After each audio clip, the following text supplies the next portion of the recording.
Our guest today is Los Angeles City Council member Paul Krekorian from the 2nd Council District. Thank you for your time today, Councilman. It's a great pleasure to be with you. We're not actually here to talk about the 2nd Council District itself. We're here to talk about your relatively recent appointment to the chairmanship of the San Fernando Valley Council of Governments. And that's what we're looking forward to learning about today. What exactly is this Council of Governments and how did it come about? Well, business leaders and public officials in the Valley for many, many years have seen the obvious need to bring together the various stakeholders in the Valley and try to develop some governmental consensus about the priorities that matter to all of us, whether it's those of us who represent the Valley in the city of Los Angeles, the county, our county supervisors, and the smaller cities of the Valley. There are certain issues that are of wide importance across the Valley. And while many other regions have been successful in developing councils of government to perform that consensus building and bring that focus to their public service, the Valley was lagging behind. In 2010, through the tremendous efforts of the business community in the Valley, as well as all of those officials and all of those government levels that I described, the COG was finally formed, and it's now getting to the point that we've had a few successes. We've laid the foundation, organizational foundation for success, and just recently, as you mentioned, I was selected to be chair of the COG. And the timing is terrific because I'm assuming the chairmanship of the COG at the same time that I'm also joining the MTA as a board member and Metrolink as a board member. So those three roles are very much going to be have common purpose in developing the transportation priorities for the Valley and then attempting to implement them as well. So it sounds immediately like transportation is a fairly serious priority for this particular group. Since the day I was born in the San Fernando Valley, transportation has always been a high priority. It always will be. But I think we have kind of a unique opportunity right now to take advantage of the existing Valley transportation infrastructure and build upon that in a way that's really finally going to be able to develop a usable transit system that actually services the people of the Valley in a way that is useful to them, and begin to shift some of the focus of attention in our regional transportation planning to the Valley, which is the big missing link, I think, in a lot of our regional transportation planning. Are there specific priorities within the umbrella of transportation in the Valley that the COG is focusing on? Well, yes. The COG has identified a number of priorities that we think that there's wide consensus about, connecting the Orange Line and the Red Line with the Bob Hope Airport, improving the throughway on the two Metrolink lines that come through the Valley, upgrading the 101-134 corridor and making sure that we eliminate some of the pinch points there and try to free up the flow of traffic. Evaluating the Orange Line for possible upgrades, first of all completing the extension of it, but also upgrading it in a variety of ways, possibly including even converting it to a light rail system as opposed to the rapid bus that we have now. So there's a number of priorities that the COG has identified already. That outline will be built upon as we move forward. So far, there are a lot of different areas represented even within the Valley, and the representatives are to the COG. Those are the council districts, the Los Angeles City Council members in the districts around the Valley.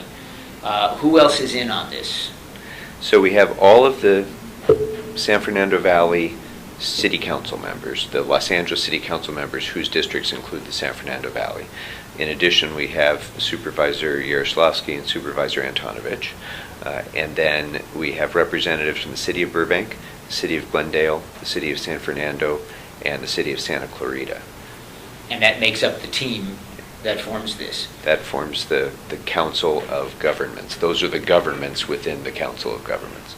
It's an interesting mix because there, as typically happens around town, there would be more representatives from the city of Los Angeles as an entity within that group than any other individual location, and yet the recognition that this is a regional area situation seems to be what the focus is. Sure. Well, obviously the city of Los Angeles includes a vastly disproportionate amount of the population of the San Fernando Valley, the business activity of the valley, and so on. But we're absolutely mindful of the fact that there are a number of other cities that have an interest in the future of the valley and have common interests with the city of Los Angeles in developing those cross-jurisdictional infrastructures and other things as well, economic development and jobs creation. This is something that cities usually find themselves in a competitive environment for, but I think a rising tide lifts all ships, to be sure. And when we come together to focus on how we bring more jobs to the valley, how we ensure that we protect local film and television production, for example. Those are the sorts of how we improve mobility for people and goods. All of those sorts of things will impact the jobs environment and the business environment for all of the cities within the valley. And so that's another area that I think is going to be a very fruitful area for discussion among the entities involved. Is there any interaction at this stage with the federal government where it comes in any of these issues, from the jobs to the transportation infrastructure, the freeways?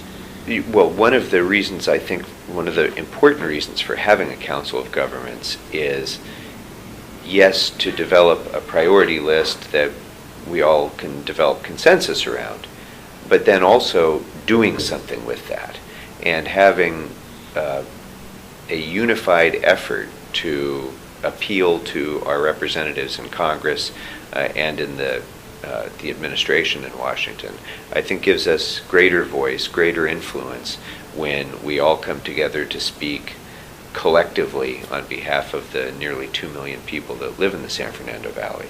That has much greater weight when it's on behalf of all of the cities and the county than it does if it's any of us acting individually. How are the representatives from the 4 other cities you mentioned, how are they selected to serve on this particular council? The representatives of each of the cities is selected by their city council. The 2 supervisors, obviously both who represent the valley, are the county's representatives, and then all of the valley council members are from the city of Los Angeles are on it. So as to Burbank, Glendale, Santa Clarita, San Fernando, their city councils select who will represent them on the council. It's their choice, it's yes. their option. Mm-hmm. How often do you actually come together and meet in the same room to get these things done? I mean, even with our e-club or so, we electronically focused, you can communicate at other times, but how often do you actually come together? Well, our meetings are all in person. We're a Brown Act body, and we come together with all of the trappings of those meetings that are involved. I'd like to see, at least for the shorter term, I'd like to see us pick up the pace of our meetings. I think monthly might be a little bit aggressive, but at least 5 times a year or so, I think 5 or 6 times a year would be important in order to continue to push these important priorities through. It's a critical time right now for the Valley. There's a lot of planning that's going into big projects that are going to be happening over the course of the next 2 decades, and that planning is happening right now. So this is the time when our voice is going to be most effectively engaged in that conversation. What specific projects would fall into that category that you just mentioned? Well, maybe the most impactful for the region is the north-south corridor between the Valley and West Los Angeles through the Sepulveda Pass. So that would be the Van Nuys Boulevard, Sepulveda Boulevard corridor down through the pass or through the mountain and to the west side. There's discussion about a tunneling project, having, whether that includes a light rail component. There are many different options being analyzed right now to allow greater mobility on that north-south axis. And I think that is such a critical link in the utility of the rest of the transit system for all of Southern California. The subway projects that MTA is developing now to the west side, all of those bits of transportation infrastructure will be pulled together and made much more useful by a north-south corridor connecting with the central part of the San Fernando Valley. Now, in terms of economic development, are there any specific initiatives that the Council of Governments can put forward, or does it really come down to brainstorming and an advisory role, and then hoping the other actual governments, because you're not a government, you're a collection of representatives of the governments. What can you do with your recommendations, with the decisions that you reach, that these are the priorities we would like to pursue, to get those actually implemented? Well, you're right. We don't have the power of a government to act on the initiatives that we're developing. It's more a question of developing that consensus, which then can be hopefully developed and implemented in a uniform, united way by our respective governments. But there's a number of things I think that are important to the Valley that our voice will influence. And one is what I mentioned, film and television production, which the Valley is so dependent upon.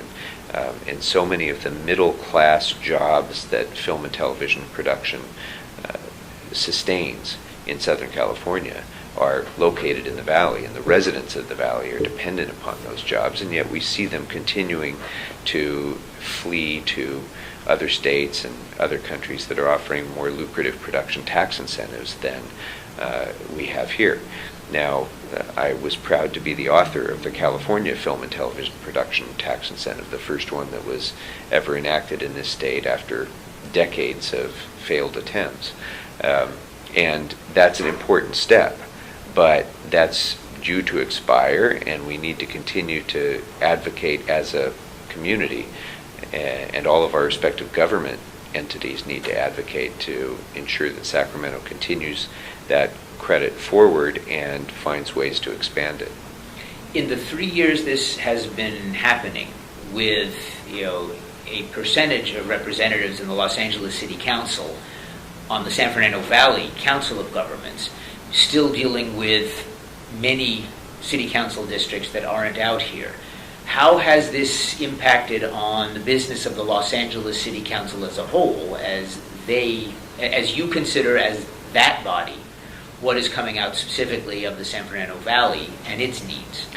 Not nearly as much as I would like it to have. And to be candid, I think that the city's engagement in the COG has not been as robust as it could have been over the first year or two. And part of that is because the initial time period of the COG has been figuring out governance and trying to lay a foundation rather than the actual work of consensus building and so on.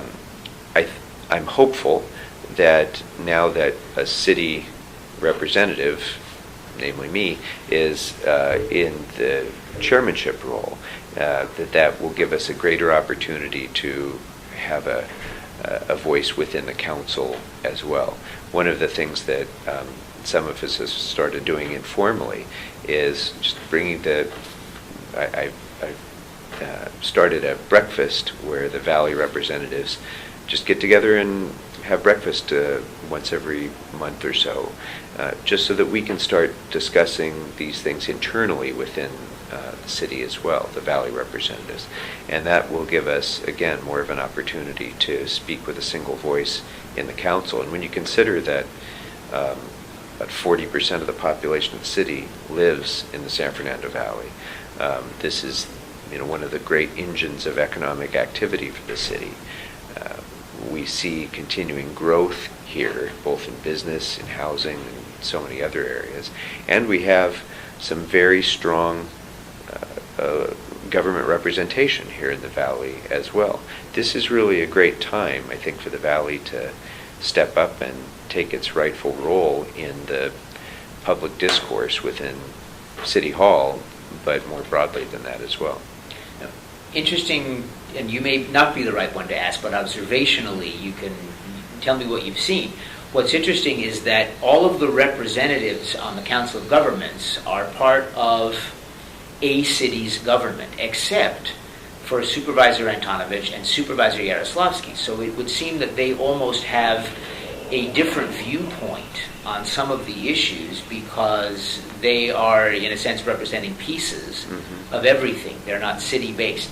How has their influence, perhaps is not the best word, but how has their approach to these issues been moving forward as this has started? Well, that's precisely why the COG is so important, because there are so many issues where the city, just take the city of Los Angeles and the county of Los Angeles.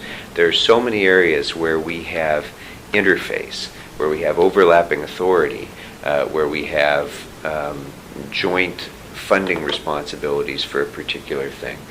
There are so many of those areas that just getting in a room and working together on those things and having the ability to map out a vision for the future, just between the city representatives and the city of Los Angeles and the county of Los Angeles representatives, that alone is an important step in creating a vision for the future. And then to add in the other cities, we certainly all come to our work with very different perspectives because of our level of government, because of the part of the valley that we represent, because of the size of our respective cities. There's all sorts of factors that go into making our viewpoints different, and yet if we can bring those differences into the room and work through how we can make the collective better, I think that's a extremely powerful opportunity to take advantage of. So the different perspectives are, in this case, becoming a strength, and that's part of the point. The diversity of representation is the strength, not the weakness. And particularly because we are going to have to work together on these big projects. So where there are differences, then all the more important the discussion to work those things out so that we can work in a collaborative, positive way. And I think, we can be very candid. There have been, over the years, a lot of tensions from time to time between the political leadership of the city and the political leadership of the county. I'm hoping that with our new mayor and with opportunities for productive consensus building like the COG presents, that this gives us an opportunity for a fresh start in that relationship between the city of Los Angeles and the county of Los Angeles, and we really can work more effectively for both entities. And I should ask the same question I asked several minutes ago about the interaction with the federal government. What about the interaction with the state of California, the Senate, the Assembly, etc.? What's the interaction thus far on those issues? And again, some of our elected officials right now in the city government, including yourself, have experience at the state level of the Assembly. That has to work to some advantage as well. How is that interaction? I think you're exactly right. First of all, the interaction to date has been somewhat limited, but I can foresee a great opportunity to whether it's developing positions on legislation that's pending in Sacramento or simply just in incorporating our viewpoint into bonds that might be considered in Sacramento and so on. there's a real opportunity to do that, in particular because of the personal relationships that we have between our Valley representatives here and the state legislature. Several of us have been leaders in the state assembly before we were on the council. And so that gives us a unique opportunity, I think, to be able to relate to our current assembly representatives in Sacramento. Add to that the fact that you have several new members of the state legislature who either recently have been elected or are about to be elected to represent the Valley in Sacramento. They will be there for a long period of time because they're the first group that's coming in the post-term limit era. So it gives us an opportunity to have a sustained effort on big projects over the course of a long period of time. And I think that the elimination of term limits is also going to change the mindset of our Valley representatives as well. And perhaps our current representatives who know that they're going to be there for 12 years potentially will be able to look forward and plan for the future in a way that was less common in the more term limited era when people were only there for a very short time. It almost sounds like a Rotary Club presidency. You take office on July 1st, and on June 30th, when your term is up, you just have learned how to do the job. That's exactly right. Just in time to be kicked out. Well, and it also changes, I will be candid, it changes the perspective of political leaders when they know that they will only be in a position for a short amount of time compared to those who know that they can stay for a longer period of time. Those who know that they will, or at least have the potential to stay, will take a more long-term view of solutions, and they'll know that they have to sustain those solutions over the course of time. The San Fernando Valley Council of Governments has been in operation since 2010. You have been in the chair for only a matter of a few months at this point. What would be your goal? What do you want to see happen? This is the most open-ended question I can throw at you. What would you want to see come of the next months and short-term years? Because we've been talking about the decades projects that are coming up, but what do you want to see happen coming out of this Council of Governments just in the next 2-3 years moving forward as it really takes a hold? Yeah.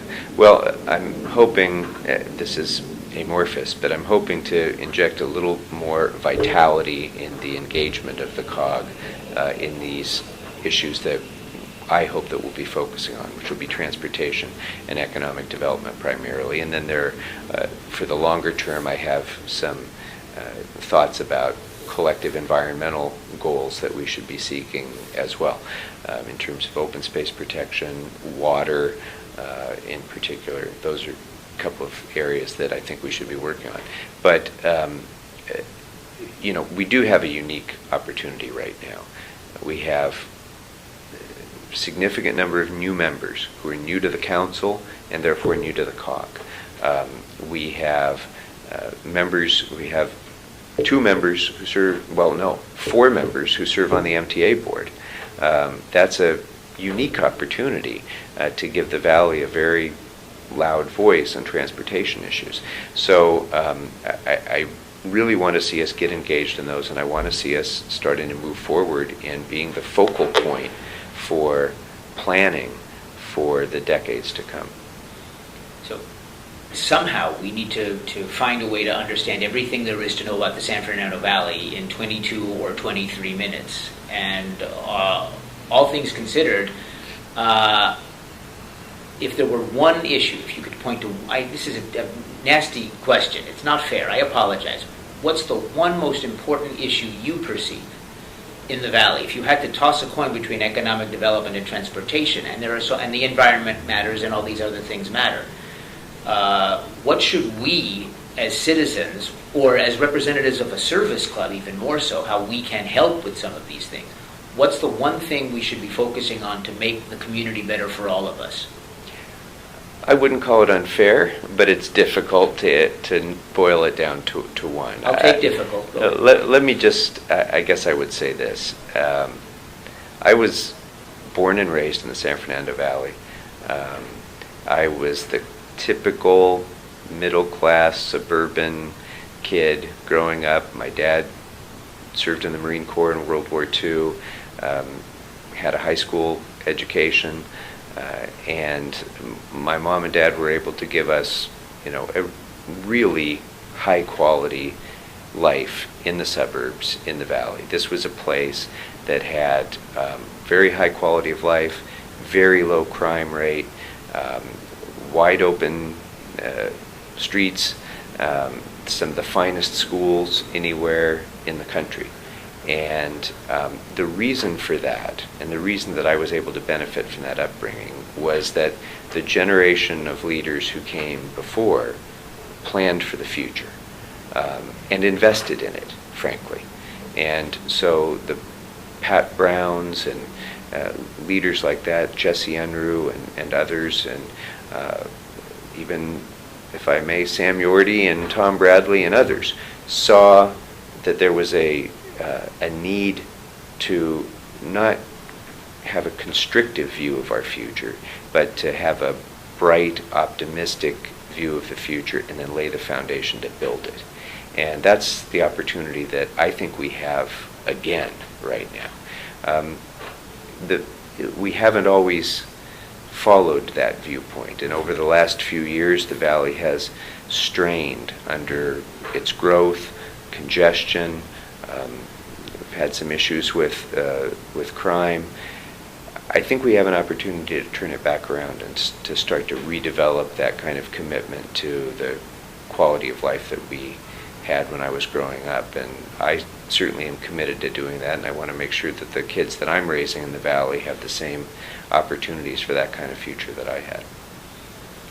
Wish we had more time, but we may have to talk to you again as these issues develop. But for now, Paul Krekorian, wearing your hat as chairman of the San Fernando Valley Council of Governments, thank you again very much for your time. It's a great pleasure. Thanks very much for having me.